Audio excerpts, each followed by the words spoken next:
Tú sabes que en esa isla el tiempo parece que se detuvo en un blanco y negro eterno mientras el mundo sigue girando a todo color. Mientras el pueblo se faja en una cola por un pedazo de pan, hay unos cuantos que nacieron con la mesa puesta y el apellido de oro. No es secreto para nadie que la dinastía de los Castro ha pasado la bola a una generación que no sabe lo que es pasar trabajo. Ahí tenemos al Sandro Castro y al Cangrejo, dos caras de una misma moneda que brilla con el sudor del exilio y la miseria del de adentro. Ellos son los herederos de un trono que se cae a pedazos, pero que siguen defendiendo con la prepotencia del que se cree dueño de la finca. La gente en la calle los mira con un repudio que ya no cabe en el pecho, porque el descaro es demasiado grande para ocultarlo. Es una falta de respeto ver cómo celebran mientras el cubano de a pie no tiene ni medicina para un dolor de cabeza. La figura de Sandro es la del bon vivant que se pasea en carros lujosos mientras el transporte público es una odisea de guaguas rotas. Él representa ese capitalismo de cúpula que tanto critican en el discurso oficial pero que disfrutan en la vida real. El Cangrejo, por su parte, es la sombra militar, el que cuida las espaldas y asegura que el control no se escape de las manos familiares. Entre los dos se reparten el pastel de una Cuba que ellos ven como un parque de diversiones privado. El cubano sabe que ellos no son el futuro, sino la prolongación de una pesadilla que ya dura más de 60 años. El exilio en Miami observa con asco cada vídeo de sus fiestas y sus botellas de champaña pagadas con el hambre ajena. No hay conexión alguna entre esos nietos del poder y el muchacho que se lanza al mar en una balsa por desesperación. Es una división insalvable que marca el destino de una nación que ya no aguanta más mentiras ni más atropellos. Si nos ponemos a comparar quién sería el mejor para heredar ese desastre, la respuesta es que ninguno tiene la capacidad moral para dirigir. Sandro prefiere la noche y el faranduleo, demostrando una inmadurez que asusta a cualquiera que piense en el destino del país. El Cangrejo tiene la frialdad del aparato represivo, ese que prefiere el puño cerrado antes que la mano abierta para el diálogo.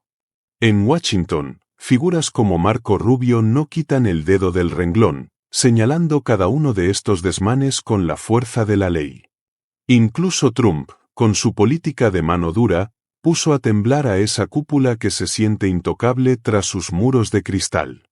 El contraste entre la libertad de afuera y la opresión de adentro se hace más evidente cuando ves a estos herederos. La política internacional juega su papel, pero el verdadero cambio se siente en el murmullo creciente de las esquinas cubanas.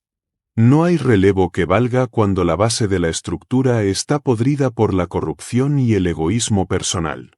Hablemos claro, la salud de la vieja guardia parece una burla pesada para un pueblo que ve a sus abuelos morir sin atención.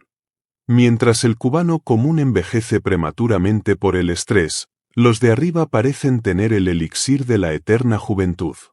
Tienen acceso a los mejores médicos, a la mejor comida y a una paz mental que el comunismo le robó al resto.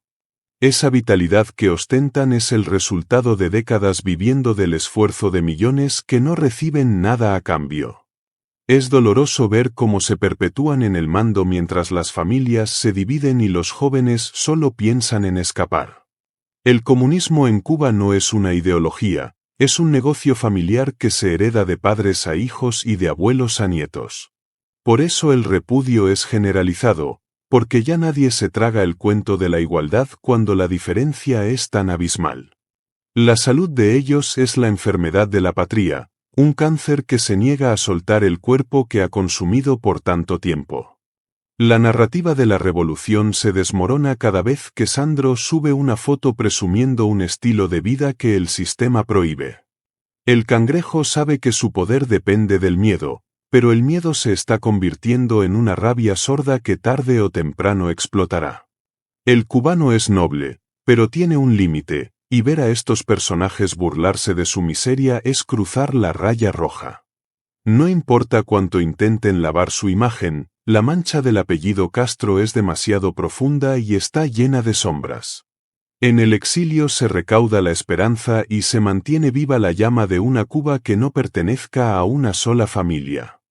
Las redes sociales han sido el peor enemigo de estos herederos, desnudando su realidad ante los ojos de un mundo que ya no se deja engañar. Cada vez que ellos sonríen a la cámara, hay una madre cubana llorando porque no sabe qué le dará de comer a sus hijos mañana. La desconexión es total y el destino de estos nietos está marcado por el juicio de la historia que no perdona.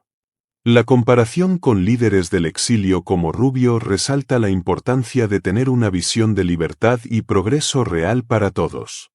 Mientras los de allá se enfocan en mantener el control, los de acá buscan la manera de reconstruir lo que el comunismo destruyó. No se puede hablar de futuro con gente que vive anclada en privilegios obtenidos a base de represión y silencio forzado. El pueblo cubano merece líderes que sepan lo que es trabajar y ganarse el pan con el sudor de la frente. Sandro y el Cangrejo son el ejemplo perfecto de lo que no debe ser un servidor público en una sociedad moderna. Su juventud es un desperdicio, puesta al servicio de una dictadura que solo sabe reciclar miseria y exportar desesperanza a otros países. El exilio cubano es el motor que mantiene la economía de la isla, mientras los herederos se dedican a gastar lo que otros envían. Es una ironía cruel que define la tragedia de un país que lo tuvo todo y hoy no tiene nada. La cúpula de los Castro vive en una burbuja de cristal donde no llegan los apagones ni la falta de agua corriente. Ellos caminan por calles limpias y seguras mientras el resto de La Habana se cae a trozos sobre la cabeza de sus habitantes. Ese contraste genera un odio legítimo en el corazón de quienes tienen que inventar cada día para poder sobrevivir un rato más. El comunismo prometió un paraíso y terminó entregando una cárcel con vistas al mar para la gran mayoría. Sandro y su primo son los carceleros de lujo, los que disfrutan de las llaves mientras los demás están encerrados en la necesidad. Su salud de hierro es un recordatorio constante de que la justicia a veces tarda, pero el cubano tiene memoria y no olvida. Cada desplante, cada risa burlona y cada gesto de superioridad está siendo anotado en el libro de cuentas de la nación. La libertad no es un regalo, es un derecho que estos personajes han secuestrado para beneficio de su propio clan familiar. El tema de la edad es clave porque ellos representan la continuidad de un error histórico que se niega a morir. Son jóvenes con mentalidad de viejos dictadores, entrenados para heredar un mando que nunca se ganaron por méritos propios. El pueblo los ve como intrusos en su propia tierra, como parásitos que se alimentan de un cuerpo que ya no tiene sangre. En el juego de la política, ellos son piezas que se mueven para que nada cambie realmente en la estructura del poder. La figura de Trump fue un choque de realidad para ellos, recordándoles que el mundo exterior no siempre será complaciente con sus abusos. Marco Rubio representa esa voz que no se cansa de denunciar la farsa de una sucesión dinástica disfrazada de proceso revolucionario. El cubano conecta con este mensaje porque siente en carne propia la injusticia de ser un ciudadano de segunda en su propio país. No hay discurso que pueda tapar el sol con un dedo cuando el sol quema la piel de los que no tienen sombra. La historia de Cuba necesita un cierre para este capítulo tan oscuro protagonizado por apellidos que solo trajeron división y luto. Sandro Castro y el Cangrejo pasarán a la historia no como líderes, sino como los rostros del descaro final de un sistema fallido. Su estilo de vida es el insulto final a los mártires de una revolución que terminó siendo la traición más grande del siglo. El exilio seguirá siendo el faro que ilumine el camino de regreso a la democracia y a la prosperidad para todos. No podemos permitir que la narrativa la sigan escribiendo quienes tienen las manos manchadas de oportunismo y falta de empatía. La lucha es por la dignidad, por el derecho a decidir y por el fin de una casta que se cree divina. Cuba es de los cubanos, no de una familia que la tomó por asalto y se niega a entregar las armas. El despertar es lento pero imparable, y ni todos los nietos del mundo podrán detener la marea de la libertad. Imagínate tú, ¿Qué clase de futuro nos espera si dejamos que estos personajes sigan llevando el timón de nuestro barco? Uno se la pasa en la gozadera y el otro en la vigilancia, ninguno tiene un plan serio para arreglar el desastre económico. La moneda nacional no vale nada, pero ellos manejan dólares y euros como si fueran papeles sin importancia alguna. El campesino no tiene fertilizantes, pero ellos tienen yates y fincas donde no falta absolutamente nada para su placer. Esa es la Cuba de hoy, un sistema de castas donde el apellido Castro te da licencia para hacer lo que te venga en gana. El repudio no es solo político, es un asco moral que se siente desde la punta de Maicí hasta el Cabo de San Antonio. Los cubanos estamos cansados de ser el escenario de su obra de teatro barata mientras nosotros ponemos los muertos. La resistencia se vive en cada gesto de desobediencia y en cada palabra de verdad que se dice a pesar del miedo. A veces me pregunto si ellos alguna vez sienten un poquito de remordimiento al ver la cara de su propio pueblo. Pero luego recuerdo sus vídeos presumiendo relojes y viajes, y me doy cuenta de que la arrogancia no deja espacio para la conciencia. El Cangrejo es el ejemplo de cómo la formación militar se usa para proteger el patrimonio de la familia por encima del país. Sandro es el ejemplo de cómo la impunidad corrompe hasta la médula a los que nunca han tenido que rendir cuentas. Ambos son el resultado de un laboratorio social que falló estrepitosamente y dejó a una nación en la ruina total. El exilio cubano es la prueba viviente de que somos capaces de triunfar cuando nos quitan las cadenas del comunismo. Por eso le tienen tanto miedo a la gente que piensa por sí misma y que no depende de sus migajas. La libertad de Cuba empezará el día que estos nombres dejen de ser ley y pasen a ser solo un mal recuerdo. Cuando mencionamos a Trump o a Rubio, lo hacemos porque ellos entienden la naturaleza del enemigo que enfrenta el pueblo cubano. No se puede negociar con quien no respeta la vida ni la propiedad de sus semejantes por puro egoísmo. La cúpula castrista solo entiende el lenguaje de la presión y la firmeza porque el diálogo lo usan para ganar tiempo. Sandro y su primo son solo los rostros visibles de una estructura mucho más compleja que se alimenta de la miseria humana. Ellos siguen con más salud que nadie porque el sistema está diseñado para que los de arriba no sufran las consecuencias. Pero la biología también hace su trabajo y el tiempo de los tiranos siempre tiene una fecha de caducidad inevitable. El cubano debe estar listo para ese momento, para que no nos vuelvan a meter gato por liebre con otro heredero. La soberanía reside en el pueblo, no en una línea de sangre que se siente dueña de nuestro destino común. La conexión con el cubano se logra hablando la verdad sin adornos, llamando a las cosas por su nombre de una vez.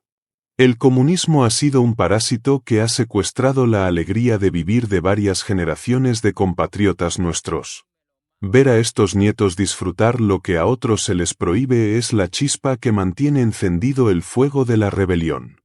No hay socialismo cuando hay unos pocos que viven como reyes y una mayoría que vive como esclavos modernos. El exilio no es solo una ubicación geográfica, es un estado mental de resistencia contra la opresión de los Castro.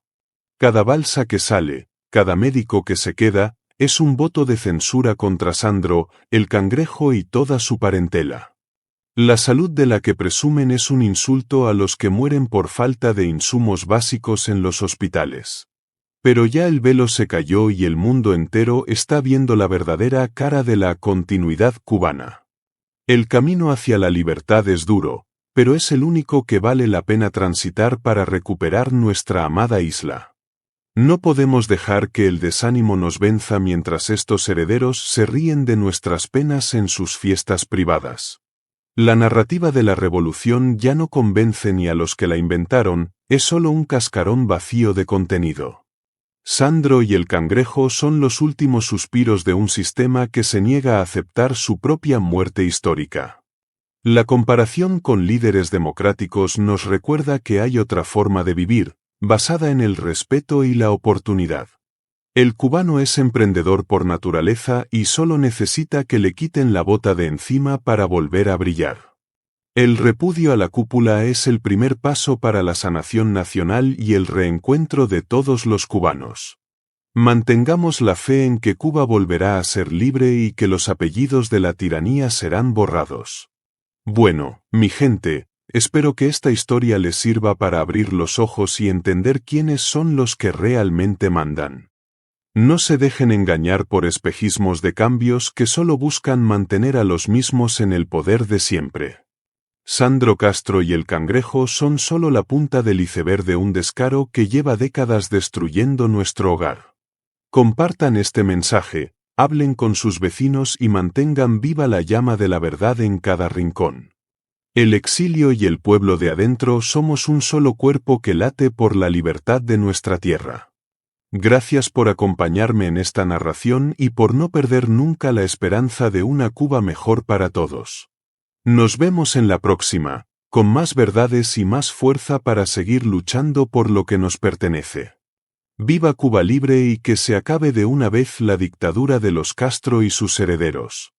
Hasta la próxima, Asere, y cuídense mucho por allá.